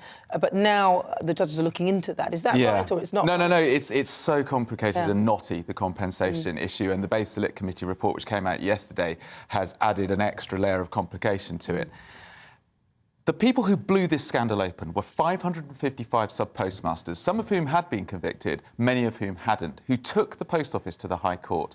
And the Post Office threw everything that it could at trying to get this case thrown out. But they didn't succeed, and the postmasters won. And they won in a settlement which locked them in to a £57 million compensation, which, when you divide it between 555 people and take away the lawyers' fees, which amounted to 46 million quid, there was very little for them to actually have left over, and many of them didn't get anywhere near what they'd lost. But this court case opened the door for all the other people who weren't part of the litigation to get their convictions quashed and to make claims against the Post Office. Now, the government has put in place money to help those who've had their convictions quashed and to help those who've come after the High Court case. But those 555 who blew the doors off this are locked into that tiny amount of compensation. Now, the Select Committee yesterday said these people must be properly compensated. But also, they do have criticisms of the other compensation schemes, because it looks as if one of the compensation schemes is only to help people with the money that they've lost, not to put them back in a position as to where they might be had they never bought a post office, had they never come into contact with the Post Office's punitive practices and their dodgy IT system. So it's very, very complicated, this situation, but the government has put aside £1 billion to compensate these people because the Post Office is effectively trading insolvent without government help. Its appalling practices over the last 20 years have left it with a value of zero. The business department wrote down its asset, because don't forget the government owns the Post Office, to zero in its last annual report. That is the effect of what years of mismanagement have done. But how can they honestly, genuinely, in any way get away with this? It just seems ridiculous. People have taken their lives.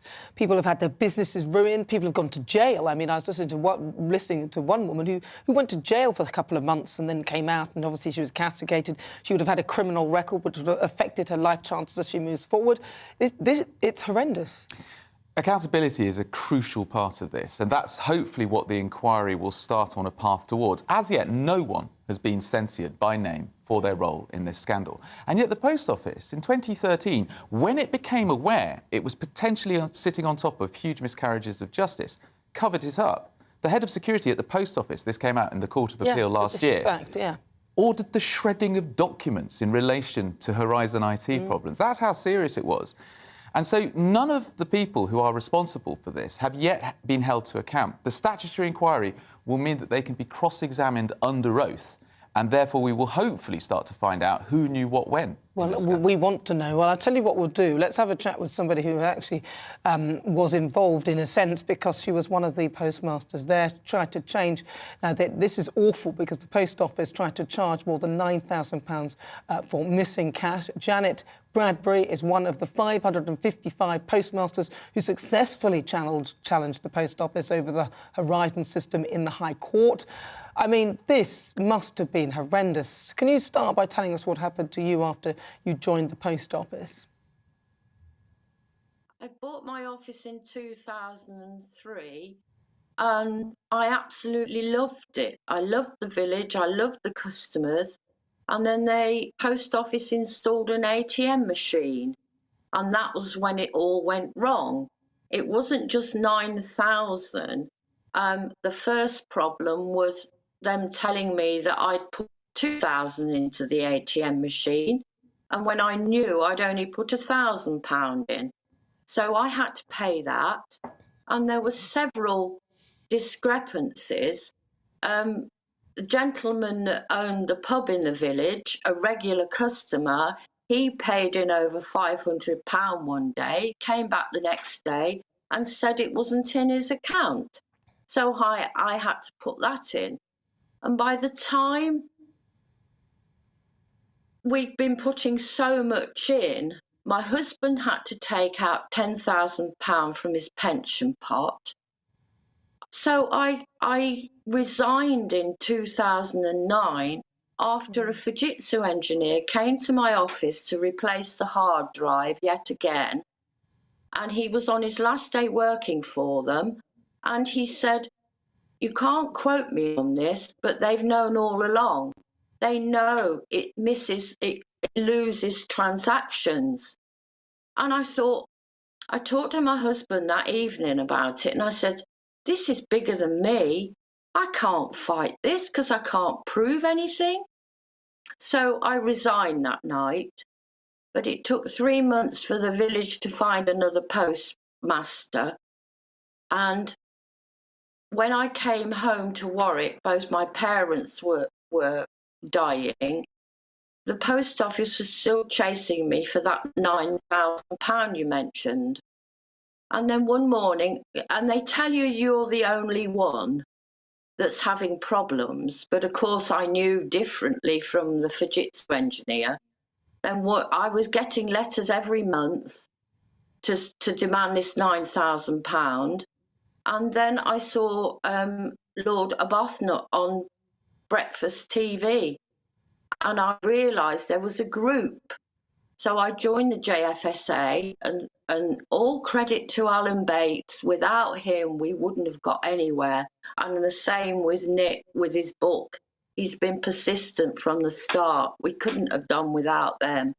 Janet, but, did you get anything back? Did you get any of the money that you've lost back, or did you get anything? Nothing. No. So what are you fighting for? I lost my home, my business.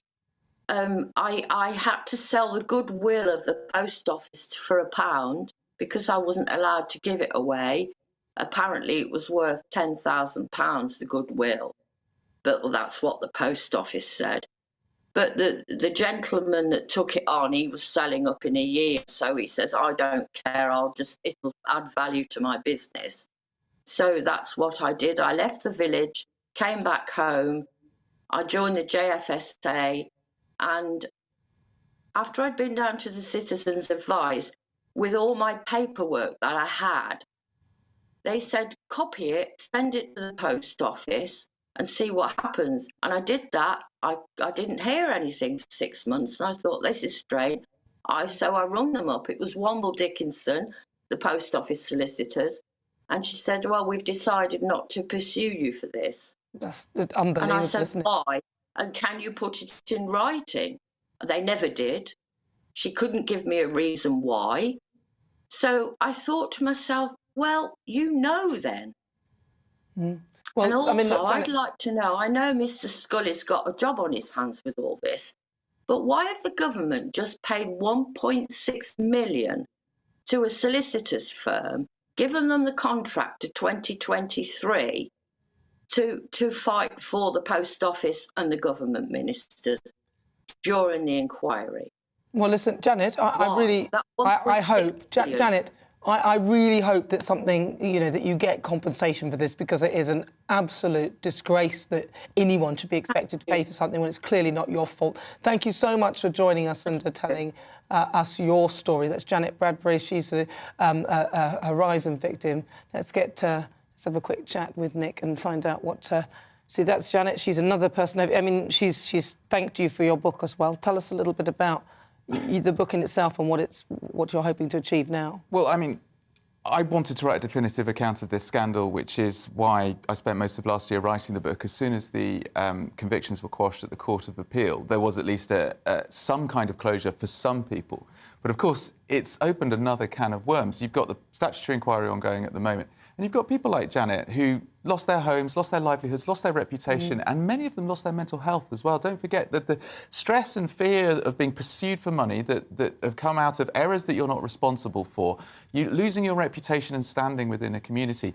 And it wasn't just Janet, it happened to thousands of people. But the fact they were lying as well, so they were saying that, oh, it's only happening to you, it's only happening to you, which obviously one of the big things with manipulation is isolation, isn't it? If you're going to isolate people, they think it's just them, nobody wants to speak out.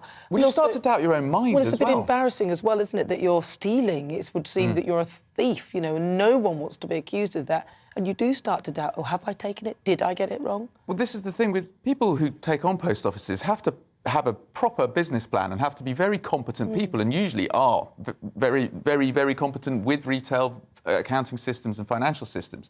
So when they're seeing numbers that do not make sense, that they cannot tally with the stock and cash that they have seen go through and over their counter, you do start to doubt your own sanity. And I've heard so many tales like that, and it's infuriating that the post office pursued this line of telling people that they were on their own, because well, it was a lie. And Sir Wyn Williams, who's the chair of the statutory inquiry, has indicated that he's very keen to get to the bottom of this, because it's a repeated refrain from so many sub-postmasters. So it must have been policy within the post office. And it adds to what Janet was saying about what she was told by the Fujitsu engineer. They knew something was up, and their way of strategising was to basically isolate people and demand money from them with menaces, ruining lives. Well, I mean, it's an awful scandal, and I'm so glad that people like you are about to write the book and have written a fabulous book about it to expose it, and let's hope the government do something about it. Now, we do have a statement from the Post Office. I'll bring you that after this short break. It will be our Great British Debate this hour. And I'm asking, should defendants be named before conviction? The Supreme Court ruled naming criminal suspects before they're charged would be an invasion of their privacy. So this hour, I want to take this a step further and ask whether we should name defendants in trials at all before they're found guilty. You can email gbviews@gbnews.uk. We're also across all of the UK today and live to the East Midlands to hear from our reporter Will Hollis as Storm Eunice continues to batter large parts of the UK and cause huge travel disruption. But first, let's take a wider look at the impact the storm is having with the weather forecast across the UK. Hello again, I'm Aidan McGivern. Storm Eunice is battering the UK as we speak, with dangerous and damaging winds for the southern half of the country in particular. The winds do ease later, but take some time to come through overnight. This is the position of Eunice through the rest of the day, moving into the North Sea with the tightest isobars on the southern flank of Eunice and moving into southeastern parts. So it's the southeast where there is a red warning until mid-afternoon. That's where the most dangerous winds are expected. Eventually, overnight, the winds ease and there'll be some clear spells in places. Further wintry showers coming to Scotland, Northern Ireland, Northern England. Rain and sleet at lower levels, snow over the hills continuing to build up. And so some icy patches as temperatures dip close to freezing in the north overnight. Some slippery surfaces first thing Saturday.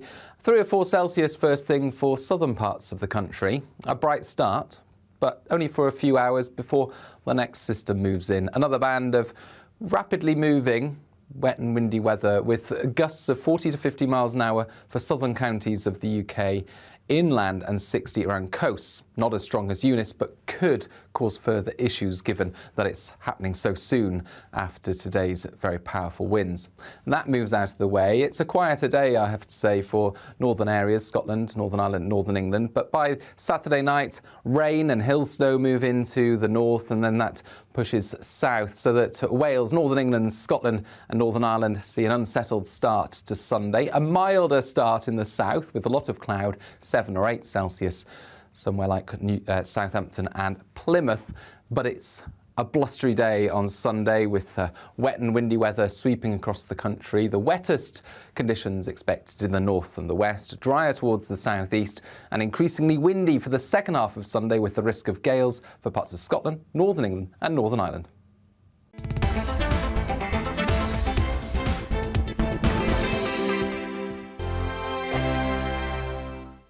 GB News is the UK's home of discussion and debate. From all perspectives. To stay up to date on the latest stories, Make sure that you subscribe to the GB News channel. Right here on YouTube. You can watch us live 24/7 across the whole world. You can also check out exclusive content and catch up on previous episodes of your favourite shows. Every day, we ask the questions that you'd ask, so why not add your voice to the conversation in the comments section? Don't forget to subscribe. We are GB News, Britain's news channel. Every night at 11 on GB News, we bring you the next day's stories the day before. Basically like time travel. If it's a big story, we'll cover it, guaranteed. But we'll also have some fun along the way. Big opinions, big laughs. Sometimes big hair. This is Headliners, the paper review show that won't send you to sleep like the others will. 11 p.m, 7 nights a week. Join us.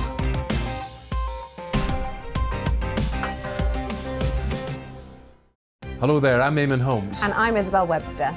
And we hope you can join us for Breakfast with Eamon. And Isabel. You make me laugh out loud, belly laugh. Is that important first thing in the morning? Yeah, absolutely. And there's me trying to be deadly serious. News is a serious business. Yeah, I have to rein you in sometimes. Well, it doesn't stop us laughing at it. It doesn't stop us having an opinion on what's going on. Yeah. And it certainly will not stop us reflecting what you think. Weekdays from 6 to 9:30 on GB News. I'm Dan Wootton. Join me Monday to Thursday from 9 to 11 for the feistiest and most fun news debate on TV, where free speech reigns. I'll bring you a sharp take on the day's biggest stories, bombshell newsmaker interviews, and A-list guests. And I guarantee you, no spin, no bias, no censorship, and no reason to go to bed. That's Dan Wootton tonight, Monday to Thursdays from 9 on GB News.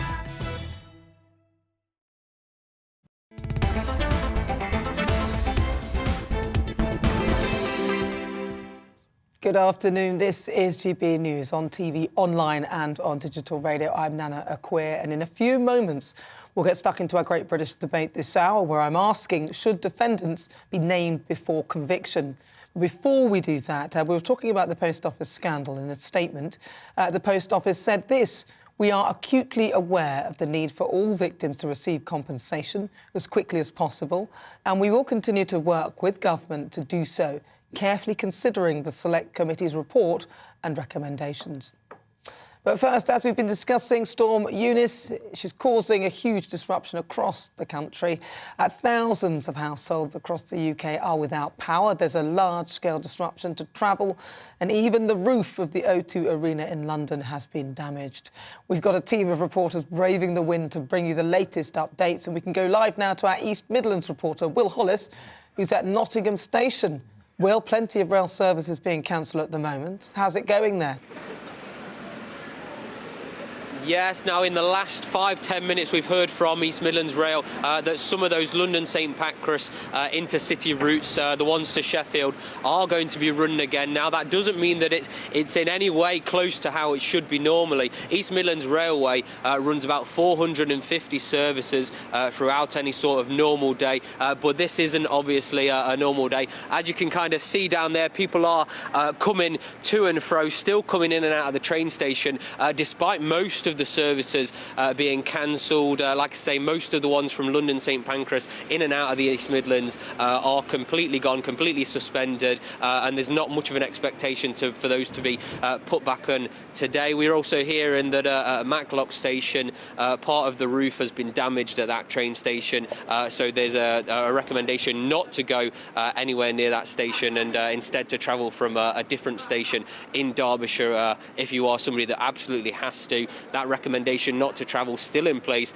The recommendation to instead travel tomorrow. As well as that, there's a lot of delays and suspensions on the lines to Lincoln. I can't imagine many people in the East Midlands will be visiting the seaside today, but if you are for some reason hoping to get out to Lincolnshire, you're going to find that very difficult. And then probably the thing that's annoying most people that have travelled down to Bournemouth for Nottingham Forest, the local football team here in Nottingham, is that football game has been cancelled, Nottingham versus Bournemouth, because of the problems caused by Storm Eunice's damage to the Vitality Stadium on the south coast. Despite there being an amber warning for Storm Eunice here in the East Midlands, it seems that most of the damage, most of the problems are particularly around that southwest coast and around in Wales. We've seen from our Welsh reporter Lily Hewitson certainly much greater winds in that part of the country, but that doesn't mean it's safe to be travelling, and the advice here from East Midlands Rail as well as the local services is to stay indoors if you can and wait it out till the weekend if you do need to travel. Wow. Well, that's Will Hollis. Thank you so much for your report there. He's our East Midlands reporter. That's Storm Eunice taking a toll. Right, so it's time for our Great British Debate. This hour, I'm asking, should defendants be named before conviction? The Supreme Court has ruled that naming suspects before they are charged with an offence would be a breach of their privacy. But lawyers for media organisations have warned that this will effectively end their ability to report on police investigations. But I want to take this discussion further and ask whether we should be naming defendants at all before they're convicted. It's because publishing details of proceedings could ruin their reputation, and only for them to be eventually found innocent. So what do you think? Should defendants be named before conviction? I'm joined now by Chris Daw QC. He's a barrister and the author of Justice on Trial. Chris, talk to me about this, because the argument here is that when a person is just a suspect, that they're not being formally prosecuted for anything. So why should their name be put into the public domain when they've done nothing wrong? Well, they may or may not have done something wrong in any individual case, but the point of this case is that it's wrong in law to name them before they are charged with a crime. So this follows on from many high-profile cases, including in particular Cliff Richard, who was very famously named by the BBC, who had to pay him millions of pounds in costs and damages. And this case arises from a very similar action, where a very wealthy businessman took action against Bloomberg, the news television network, who named him as being under investigation for fraud before he was charged. And in the end, in fact, he was never charged.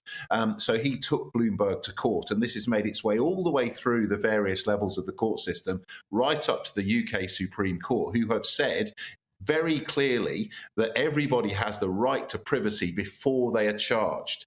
Now, what you're doing, and I understand it, is moving the debate on to the issue of whether they should be named before they're found guilty.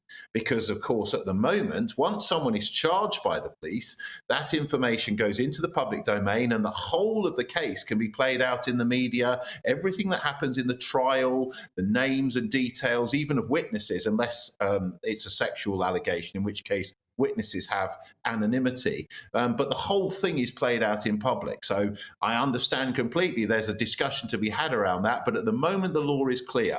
Before charge, there's a right to privacy. It has to be said that can only really be enforced by the wealthy. There's no coincidence that the only people involved in these privacy claims are people who are celebrities or wealthy people, because most people who are charged with a crime, if they're named by the media, they don't have the money to pay a lawyer to sue for the breach of their rights, so they just have to take it on the chin. So this is a law that at the moment is working very much in favour of those who can afford lawyers and against those who can't.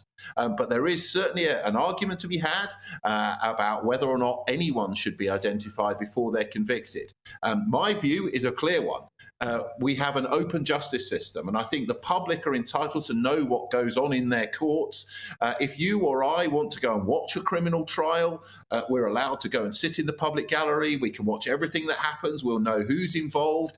But why shouldn't people who are watching on television have the same access as those who are watching in court? For me, I think it's really important that we see what's going on in our justice system. And my view is that absolutely it would be wrong to have a blanket ban on identifying anyone before the end of the trial, because that would mean that nobody would really know what was ever going on in trials. So Chris, let me just throw it back to you. Okay, so what if, right, and obviously you're a QC, so, you know, what if somebody tried to make an accusation against you and then that was put out there in the public, because, as you said, it should be nice and open and everybody should see exactly what's going on, but then it turns out that you're completely innocent. Isn't that going to cost you your job? How would that be fair?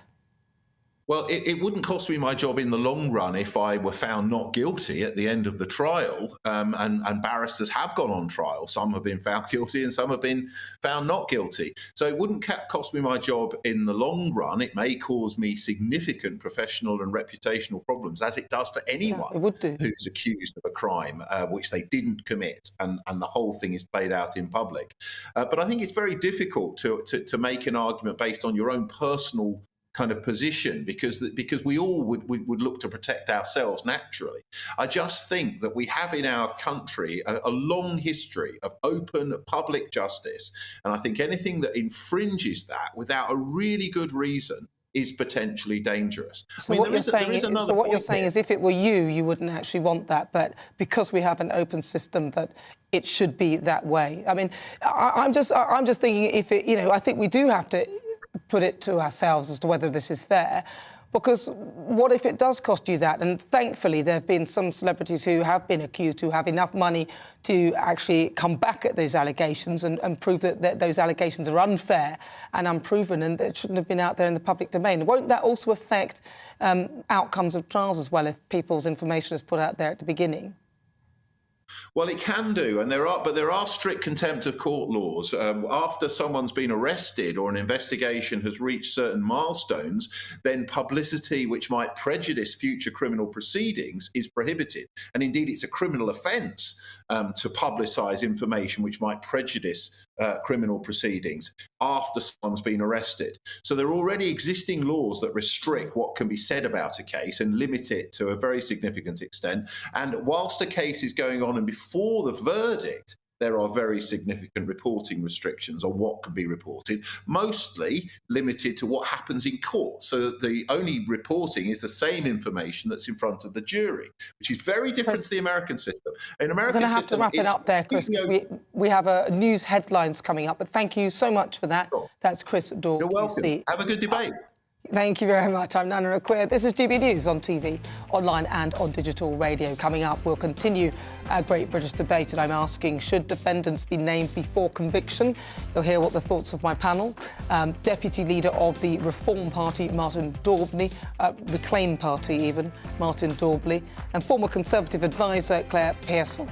Should free lateral flow tests be scrapped? We're also asking you that question, and we're waiting for an announcement from the government as to whether they will end free COVID-19 testing for millions of people as part of its Living Safely with COVID strategy. That's due to be published next week, so should free lateral flow testing be scrapped? But first, let's get your latest news headlines.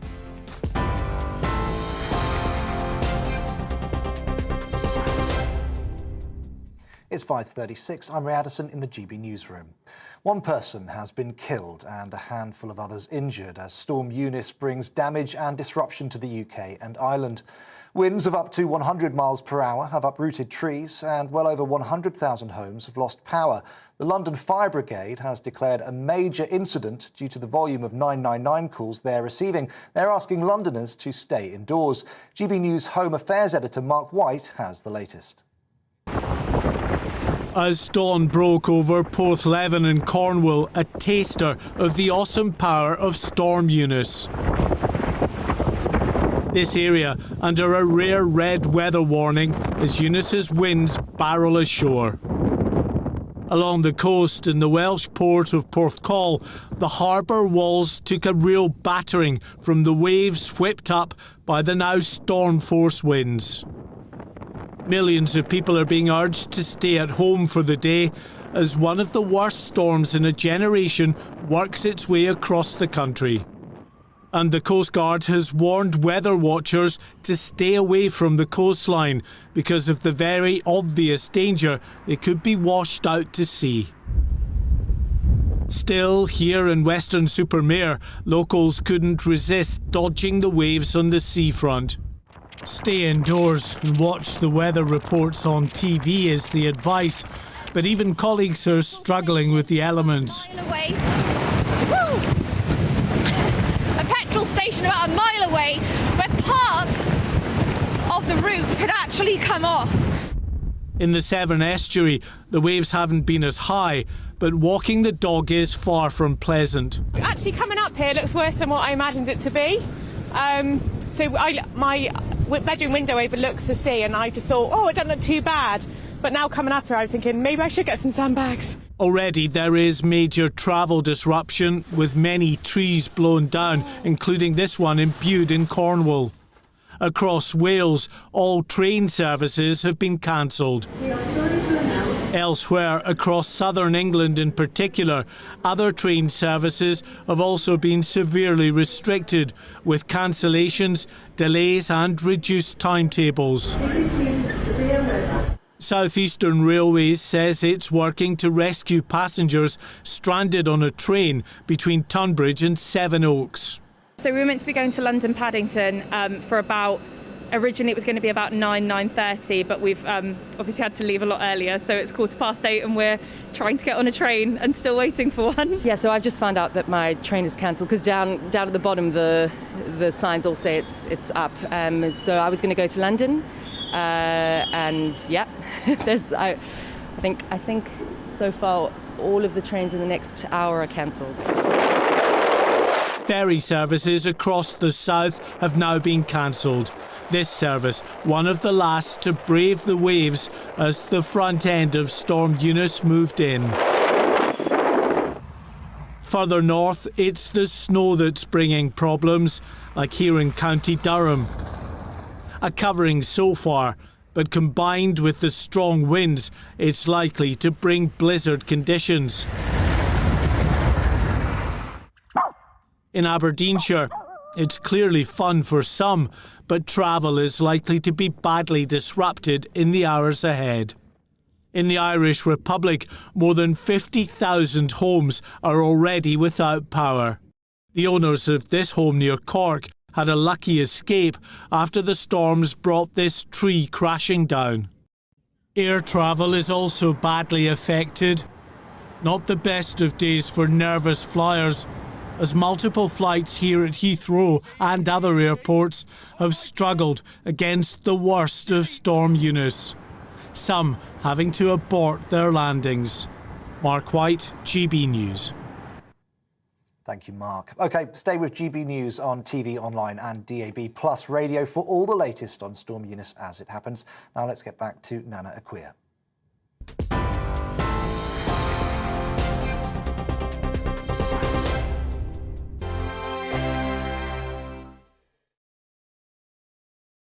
GB News is the UK's home of discussion and debate from all perspectives. To stay up to date on the latest stories, make sure that you subscribe to the GB News channel right here on YouTube. You can watch us live 24/7 across the whole world. You can also check out exclusive content and catch up on previous episodes of your favourite shows. Every day, we ask the questions that you'd ask, so why not add your voice to the conversation in the comments section? Don't forget to subscribe. We are GB News, Britain's news channel. Every night at 11 on GB News, we bring you the next day's stories the day before. Basically like time travel. If it's a big story, we'll cover it, guaranteed. But we'll also have some fun along the way. Big opinions, big laughs. Sometimes big hair. This is Headliners, the paper review show that won't send you to sleep like the others will. 11 p.m, 7 nights a week. Join us.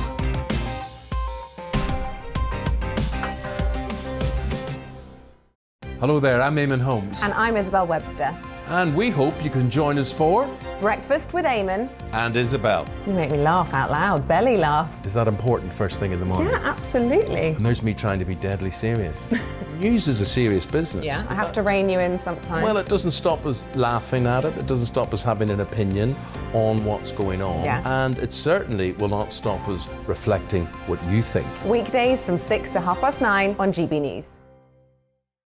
I'm Dan Wootton. Join me Monday to Thursday from 9 to 11 for the feistiest and most fun news debate on TV, where free speech reigns. I'll bring you a sharp take on the day's biggest stories, bombshell newsmaker interviews, and A-list guests.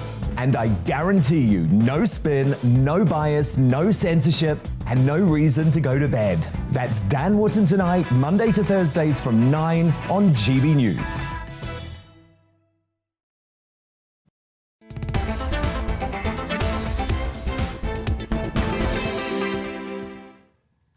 Good afternoon. This is GB News. I'm Nana Akua on TV, online and on digital radio. Right, let's get back to our Great British debate this hour. And I'm asking, should defendants be named before conviction? The Supreme Court has ruled that naming people who've been arrested without charges being brought against them is an invasion of their privacy. And the move's attracted criticism from those who say it'll undermine the accountability of media reporting on police investigations. But I want to take this a step further and ask, should defendants be named at all before conviction? So let's see what my panel make of that. So joining me today, it's Deputy Leader of the Reclaim Party, Martin Daubney, and former Conservative advisor, Claire Pearsall. Right, I'm going to start with you, Claire, because I'm wondering about this. What's your take on this? Well, the problem that I see is that only those who are rich enough can defend themselves. So I think that brings into question what the justice system is there for. It seems to pander more to those with wealth. They can afford the best lawyers and take the action to clear their name. And this kind of problem will affect everybody at some point. If you are accused of something, your name goes out there, that is your livelihood, your friends, everything is then in the public domain for all to see. If you're then innocent and you have no money or you're just of normal means, you're never going to clear your name, and that is always going to be associated with you. Any social media troll, any internet troll, or just even gossip around a village is going to have your name linked to the suspected crime. But Chris seemed to talk about open justice, although when I did suggest that it was him, he said, well, I mean, you can't talk about it personally, but you can. Yeah, and I wasn't really buying into that. I don't buy it, and I think, you know, to look at it and say, oh, well, the media need to be able to report it. Well, do they really? I think you need to have a better conversation than just the media needs to be able to report. That's not an argument. I don't buy it, and I think these names should be kept in private. Yeah, I think this idea has real merit, and I think we should also really push back against the media saying we need to be able to report on this, because the media just wants stories. They want to throw a dog a bone, they want fresh outrage, and they quite will happily destroy people's lives in the name of clickbait. So let's not listen to the media, and I say that as a journalist myself. This should be about fairness. And in my work before politics, I did a lot of work looking at men who've been often falsely accused of sexual offences. Their entire lives were destroyed. Some had committed suicide and never actually saw justice because they were on public trial in the media. Their lives were eviscerated. They lost their friends. They lost their jobs. And there's another thing. The police are abusing their own power at the moment, and specifically this is about non-hate crime incidents. Well, not all of them. I mean, there'll be some. But do you mean specifically the organisation, and in what way? Police forces across the UK are going after people for what they're saying on social media. They're naming them, they're destroying them, they're unable to defend themselves. They're not wealthy like Cliff Richard. They don't have the money to look after themselves, and the process is the punishment. Even if they're found innocent, their lives are ripped apart. So I see this as a levelling up of the justice system, and I think the small man and the small woman need representation, and we're going to do something about that at the Reclaim Party. But they may argue that actually by naming someone, sometimes it brings other suspects forward. So especially in sexual abuse cases and paedophile cases and things like that, it helps to bring others who may have suffered the same plight forward. I mean, is that an argument at all in your eyes? It's an argument, again, with merit, but we must take into account the fact that this does destroy lives. Now, some people, by the way, would like the accuser to be named. I think that's a step too far. Well, that's what I was going to say. At the moment, you have the victim, the accuser, whose name is kept out of it, and quite rightly so if somebody is a victim. But why shouldn't that go to the person who should be innocent until proven guilty? So well, I think there should be, if you're allowing that to name the person who's been accused, then the accuser needs to be, I think, if you're going to do that, in my head, a level playing field would be both then being named, because that way, well, I know it's not great, but then that will, the other counter-argument is it will stop people who are making things up, but it might stop people from certain sexual crimes not reporting those. But then why should it be at the expense of the others? I do think that perhaps we need to look at groups of crimes where the rules are different. It doesn't mean that you have to have a blanket rule for everything. Why can we not be a little bit more specific? Sexual abuse cases, cases against children, then they should be looked at differently to burglary, car theft, etc. You know, in that kind of gap. Actually, I sort of felt I'd go with you on that, but then I'm thinking about it, and I think it should be just quite simple. Unless you've actually been accused of it, then you know, unless you've actually been found guilty, nobody should know anything about it. And I think it should be for all crimes, because at the end of the day, you could end up being innocent, and then your life is destroyed. And it really affects the ability to have a fair trial if there's a jury. You know, if all of this has been out in the public domain for so long before, how do you get a jury that isn't influenced by these big cases? It's very, very difficult. So I do think in the serious sexual crimes, this, I think, definitely has merit. Absolutely. Well, listen, we'll get your thoughts, keep them coming out at GB News, but let's have a quick look at the possibility as we move on to this. The government are apparently talking about scrapping free lateral flow tests. Now, for millions of Brits, it's part of its living safely with COVID strategy, which is going to be published next week. Healthy adults won't be able to order them for free anymore, whilst PCR testing will be limited to older and more clinically vulnerable adults. I'm joined by Dr. Bharat Pankania, a senior clinical lecturer at the University of Exeter Medical School. Dr. Bharat, lovely to talk to you. What do you think, then, scrapping free lateral flow tests? Is this a good idea? I think scrapping it altogether is not a good idea. On the other hand, we've now got to move on. And with respect to move on, I would still say we need to have targeted testing. So testing in sensitive places like nursing homes, clinical settings, I think we should still supply free lateral flow device tests, whereas otherwise we can do assessments and live with that. We cannot carry on testing extensively because it costs a lot of money and we need to use that money wisely. The point of it, though, in a way, because it seems the Omicron variant doesn't seem to be as deadly, although it does seem to be causing a lot of problems in China at the moment. But if it's not really, it would be like testing someone, and I'm not equating it to a common cold, but I'm just saying, wouldn't it be a bit like that if we carried on even doing it in that respect? It's not as deadly, is it? I mean, that's what I thought, but am I wrong?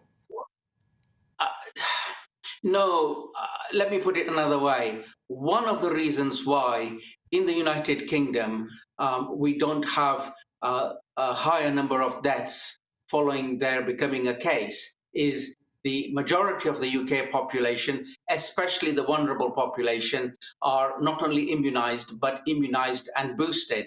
So the protective effect of the vaccines is clear to see. And this is the reason why Omicron appears to be less of a serious disease-causing infection. What happens in another 6 to 8 months' time, we don't know. We don't know if the immunity will drop and then people will start getting seriously ill or not. We don't know. Therefore, for the time being, whilst we are where we are, it is not a bad idea to now have targeted testing in sensitive places, especially clinical settings where we have much more vulnerable people, and also sometimes also in nursing homes where they are elderly, frail, and may not have made a good immune response. I think that free lateral flow testing in those settings is a good idea, but basically for the rest of us, scrap it. Correct.